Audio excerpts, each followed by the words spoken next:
Waga FM, la matinale info.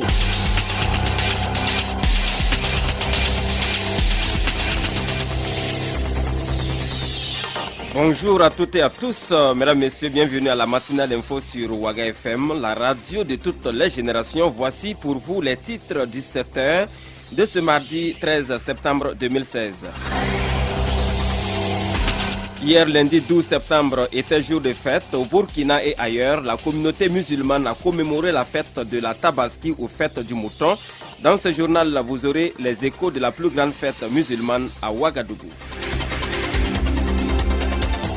Et puis un mot de politique dans cette édition et retour sur la sanction administrative infligée par le Matedesi à 20 partis politiques.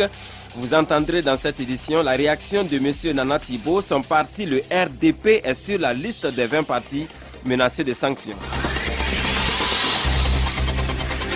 Et puis nous ferons un pas vers l'univers carcéral du Burkina dans ce journal pour découvrir les conditions des détenus, les conditions de vie des détenus de la maison d'arrêt et de correction de Ouagadougou. C'est un dossier de la rédaction et la visite nous sera guidée par notre reporter Gérard Sano.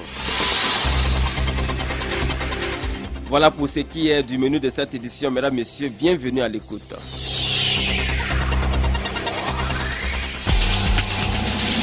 Les infos sur Waga FM, présentation Paul-Miki Rwamba. Et tout d'abord, nous allons donc ouvrir cette édition par cette information en bref qui nous vient donc de la ville de Kaya. Depuis ce week-end, beaucoup de bruit court sur un incident qui est intervenu dans la nuit de vendredi à samedi dernier entre des gendarmes et des policiers municipaux. Cela fait suite à l'interpellation par la police municipale d'un gendarme tenu et sur une moto de service sans phare, circulant au milieu de deux rangs à pied, donc deux militaires au niveau du rond-point Naba-Oubri.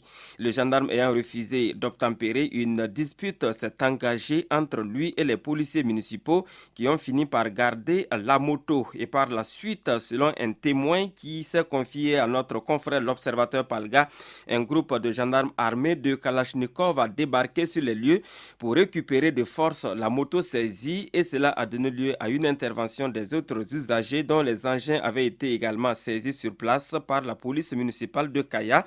Les choses sont finalement rentrées dans l'ordre après une médiation menée par les responsables locaux en charge de la sécurité, toujours selon le journal L'Observateur Palga.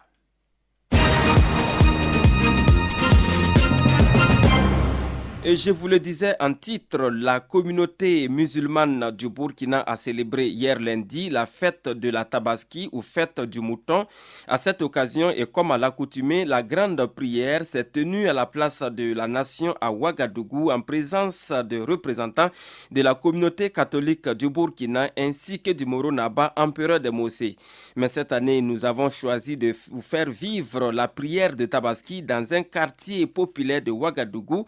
Il s'agit du quartier Karpala où notre reporter s'est entretenu avec le politologue Siaka Koulibaly après la prière. Je vous propose donc de suivre ce reportage de Mohamed Tiemtouri.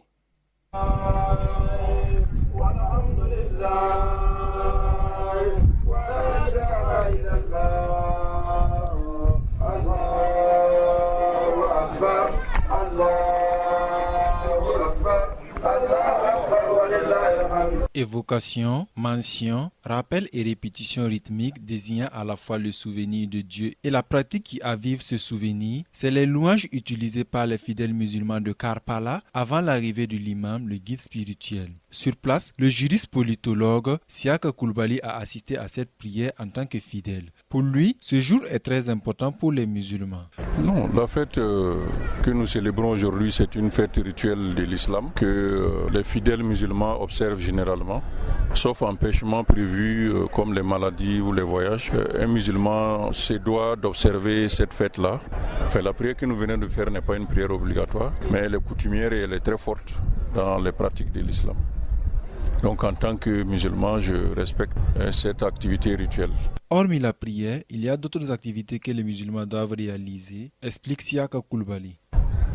Par la suite, il y a les autres activités de la journée qui sont le sacrifice du mouton. Donc les béliers seront donc immolés bientôt et les principes édictés par le prophète seront également appliqués, en savoir partager la viande parmi les voisins, les amis, les parents et aussi partager sa joie d'être en bonne santé, d'être en vie, d'être bénéficiaire de la grâce de Dieu. Donc toute la journée sera consacrée aux différentes activités du culte de la journée de l'Aïd el-Kébir. Ceux qui n'ont pas eu la chance d'immoler le mouton le jour de la Tabaski ont jusqu'à 3 jours après la fête pour accomplir l'acte. Merci à Mohamed Tiamtouré. Et puis, le CGD, ou Centre pour la gouvernance démocratique, a célébré vendredi dernier son 15e anniversaire à Ouagadougou. Cela a donné lieu à un point de presse principalement animé par le Dr Thomas Ouedraogo, secrétaire exécutif du CGD. Je vous propose d'entendre donc ce dernier, le Dr Thomas Ouedraogo, sur le sens de cet anniversaire. Il est au micro de Salif Kabouri. 15e anniversaire pour apprécier et reconnaître tous les efforts qui ont été consentis par nos partenaires sociaux, techniques et financiers pour réaliser l'œuvre que nous avons pu faire au cours des 15 ans. Nous sommes aujourd'hui à un renouveau démocratique. Donc c'est bon aussi de marquer un départ. Voilà. Pendant 15 ans, nous nous sommes attelés à travailler pour renforcer la crédibilité des institutions, pour appeler un certain nombre de réformes. Donc aujourd'hui, nous avons passé l'étape d'une transition. Nous voulons prendre un nouveau départ qui est la consolidation des acquis démocratiques. Donc pour ça, il fallait justement marquer une pause pour la reconnaissance, mais aussi prendre des engagements pour le futur. Et voilà. Et puis quel bilan pour le CGD, le Centre pour la gouvernance démocratique, après 15 années d'activité, et que peut-on retenir comme activité phare de cette institution? La question a été posée au docteur Thomas Ouedraogo. Il répond à Salif Kabouri. Et que le CGD a énormément contribué pour la prise en compte, par exemple, du genre au Burkina Faso. Le CGD a travaillé, et dans toutes les instances, à la réforme des institutions au Burkina Faso.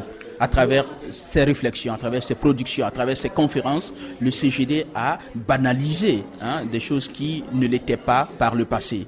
Pour prendre un cas très simple, autour de l'article 37, la limitation du nombre de mandats présidentiels, le CGD peut être considéré comme un des pionniers à se battre justement pour que le Burkina Faso puisse être le Burkina de tous les Burkinabés, et à travers justement cela. Au niveau de la justice, il faut dire que le Burkina, à travers ses relations avec les acteurs, a donné une image beaucoup plus utilitaire justement de ce domaine-là. Avec les partis politiques, le CGD a travaillé justement à les mettre ensemble, à travailler dans la perspective d'une compétition saine et qui, à travers aussi des réformes qui permettent aux uns aux autres de pouvoir œuvrer sereinement justement à la conquête du pouvoir. Et voilà, à l'instant, le docteur Thomas Ouedraogo, secrétaire exécutif du CGD, il s'exprimait sur le bilan donc des 15 années de cette institution au Burkina Faso.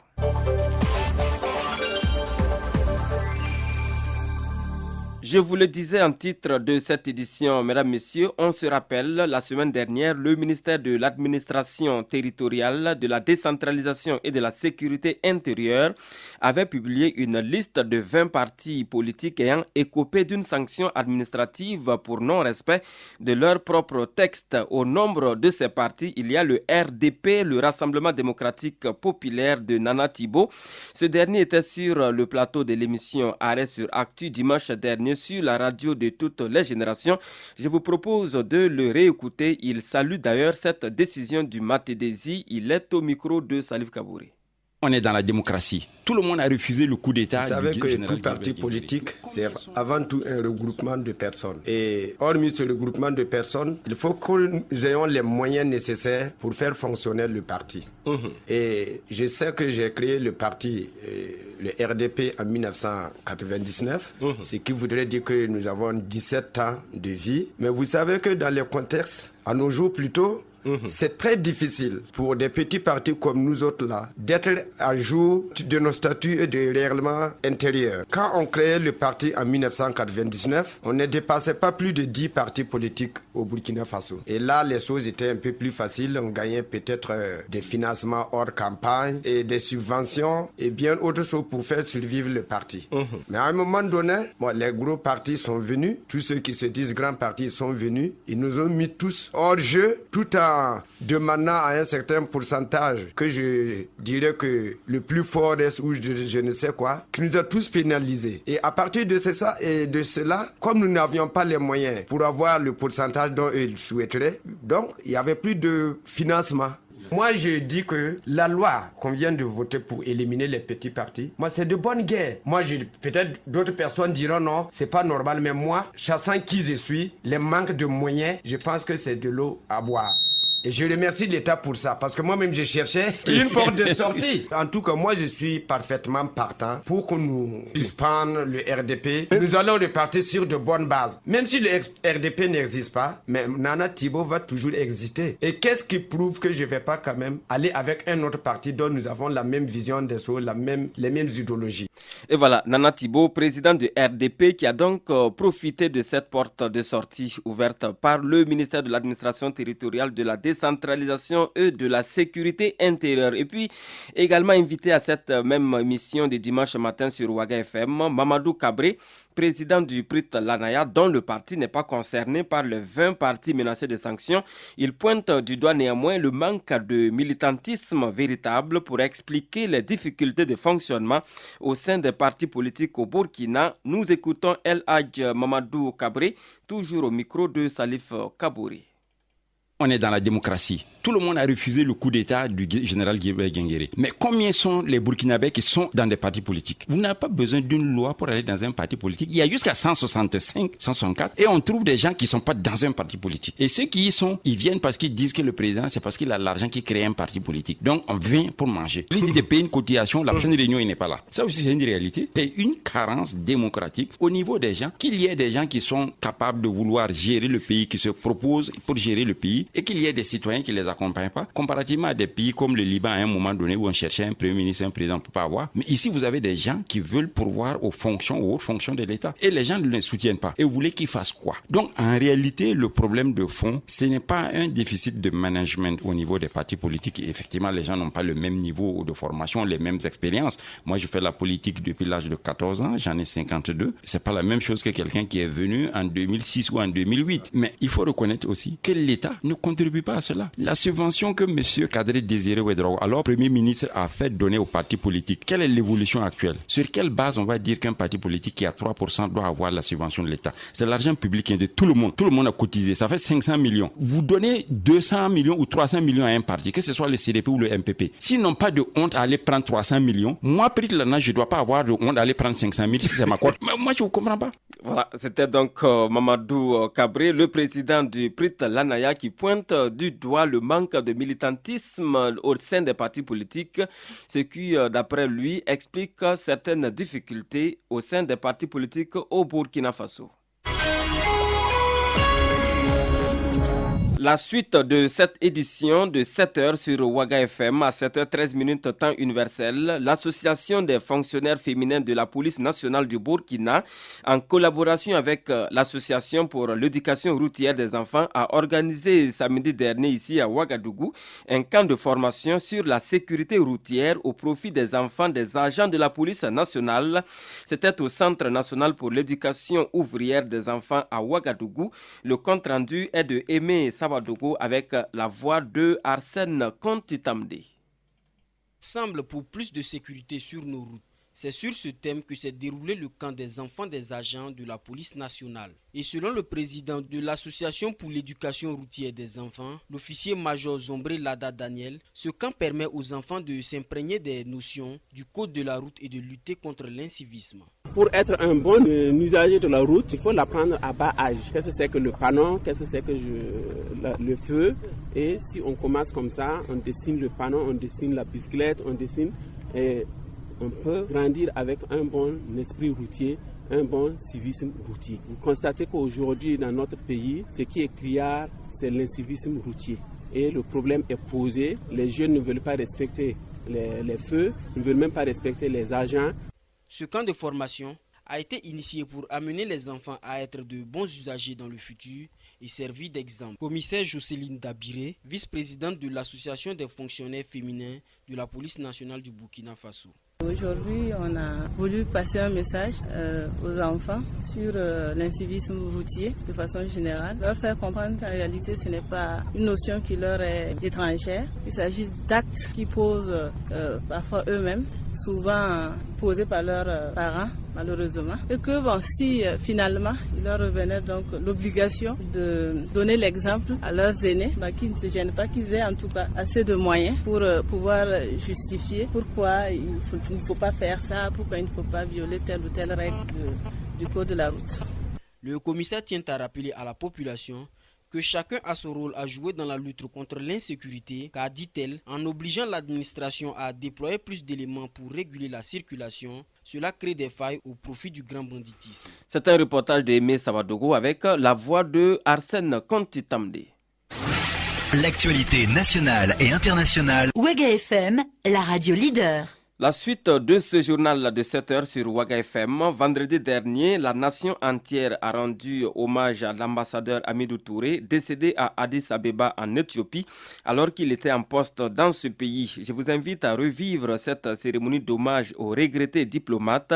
C'était vendredi dernier, donc au niveau du ministère des Affaires étrangères, de la coopération et des Burkinabés de l'étranger. C'est un compte rendu qui nous est donc signé Mohamed Thiem Touré. Le chef de l'État Roch-Marc Christian Kaboré, la première dame, le premier ministre Paul Kabakeba et son gouvernement, de même que d'autres personnalités, ont tous assisté à cette cérémonie d'hommage de la nation à Hamidou Touré, ambassadeur du Burkina Faso en Éthiopie. C'est le porte-parole de la famille Touré qui prend la parole en première position. Il a remercié la nation tout entière pour le soutien apporté à la famille en ce moment de douleur. En cette douloureuse circonstance, je prends la parole.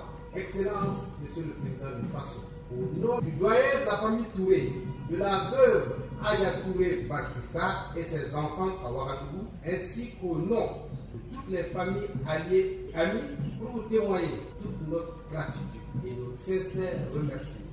Après le porte-parole de la famille, ce fut le tour du ministre des Affaires étrangères, de la coopération et des Burkinabés de l'extérieur, rendre hommage à Hamidou Touré au nom du président du Faso et de la nation. En ces circonstances très douloureuses pour chacun de nous, j'ai le lourd devoir de prendre la parole pour rendre hommage à l'ambassadeur Hamidou Touré. Je prends la parole au nom de vous, Monsieur le Président du Faso. Vous qui avez bien voulu cet hommage de la nation à ce haut représentant de l'État, décédé brusquement dans la nuit du 31 août au 1er septembre à Addis Abeba en Éthiopie. Chers parents, que le Tout-Puissant et vous console. Adieu, Excellence. Adieu, Monsieur l'Ambassadeur. Adieu, Hamidou Touré. Que ton âme repose en paix. Au cours de cette cérémonie d'hommage, Hamidou Touré a été décoré à titre posthume. André Roch Comporé, grand chancelier des ordres burkinabés. Excellence, Monsieur Hamidou Touré, au nom du président du Faso et en vertu des pouvoirs qui nous sont conférés, nous vous faisons à titre posthume officier de l'ordre national. Notons que Hamidou Touré est né le 6 décembre 1960 à Bobo-Dioulasso et a rendu l'âme le 31 août 2016 à Addis Abeba de suite d'une maladie. Toute la nation prie que l'âme du défunt repose en paix.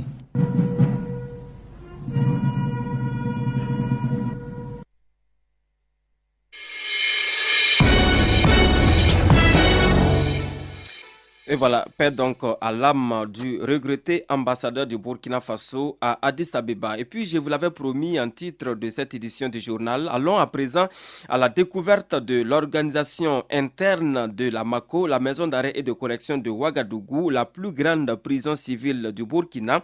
C'est dans une visite guidée par notre reporter Gérard Sanou qui signe pour vous ce dossier de la rédaction. L'univers carcéral, un monde à part dans la République. La maison d'arrêt et de correction de Ouagadougou est une communauté d'individus bien structurée. Toute personne avant d'y avoir accès est religieusement fouillée. La Mako est compartimentée. Dans l'univers carcéral, il y a des termes qui échappent à la compréhension du citoyen lambda. Explication d'un agent des gardes de sécurité pénitentiaire. Il y a la division normale, il y a la division d'amendement, il y a la division disciplinaire. Alors, la division d'amendement, c'est les détenus qui ont montré en tout cas la volonté, le courage dans le travail pénitentiaire. Cela, c'est une récompense de l'administration pénitentiaire. Les détenus disciplinés, on peut les admettre en division d'amendement. Sinon, la logique voudrait, dès que vous arrivez pour la première fois, vous êtes en division normale. Quand bien même qu'ils soient tous des détenus, les locataires du quartier d'amendement bénéficient d'une bonne réputation tant bien que mal. On les appelle même des prisonniers VIP, ce qui se justifie. Écoutez certains d'entre eux parler. Nous sommes les dossiers des mains. Ah oui, on a ramassé les gens, venus enfermer. D'autres ont eu leur juridiction rapidement choisie. Par exemple, quand je prends mon cas, ça me fait 21 mois pour un problème avec une banque. On dit par exemple que c'est des enquêtes. Parce qu'en instruction, on dit que normalement c'est l'emprisonnement qui est exceptionnel. Bon, une enquête, selon vous, qui dure 21 mois, je ne sais plus, ce n'est plus une enquête. Un tour au quartier des femmes nous permet de découvrir leurs conditions d'existence dans la prison.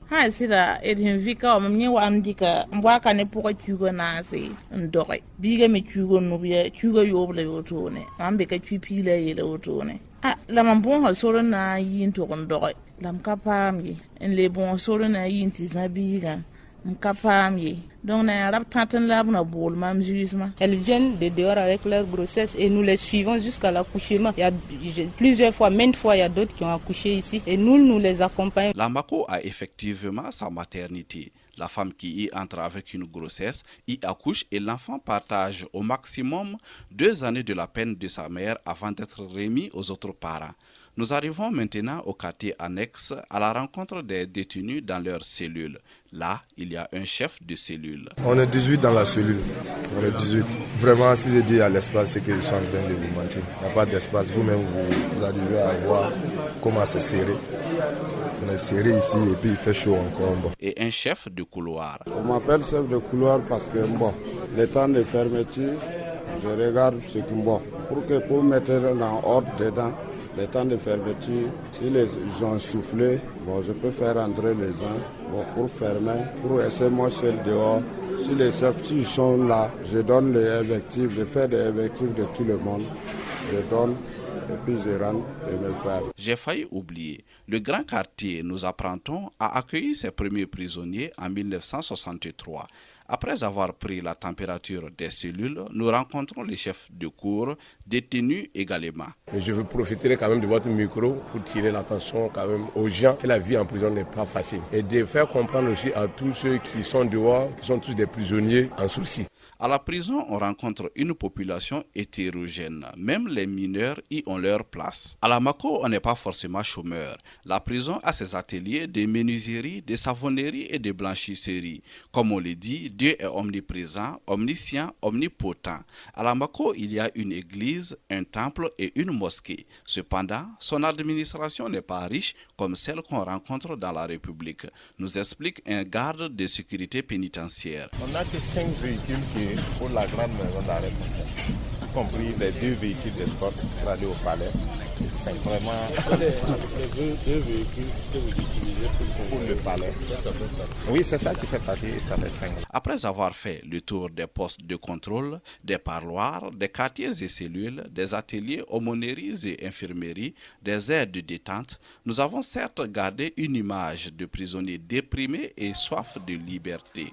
Mais la réalité de l'espace culturel est tout autre.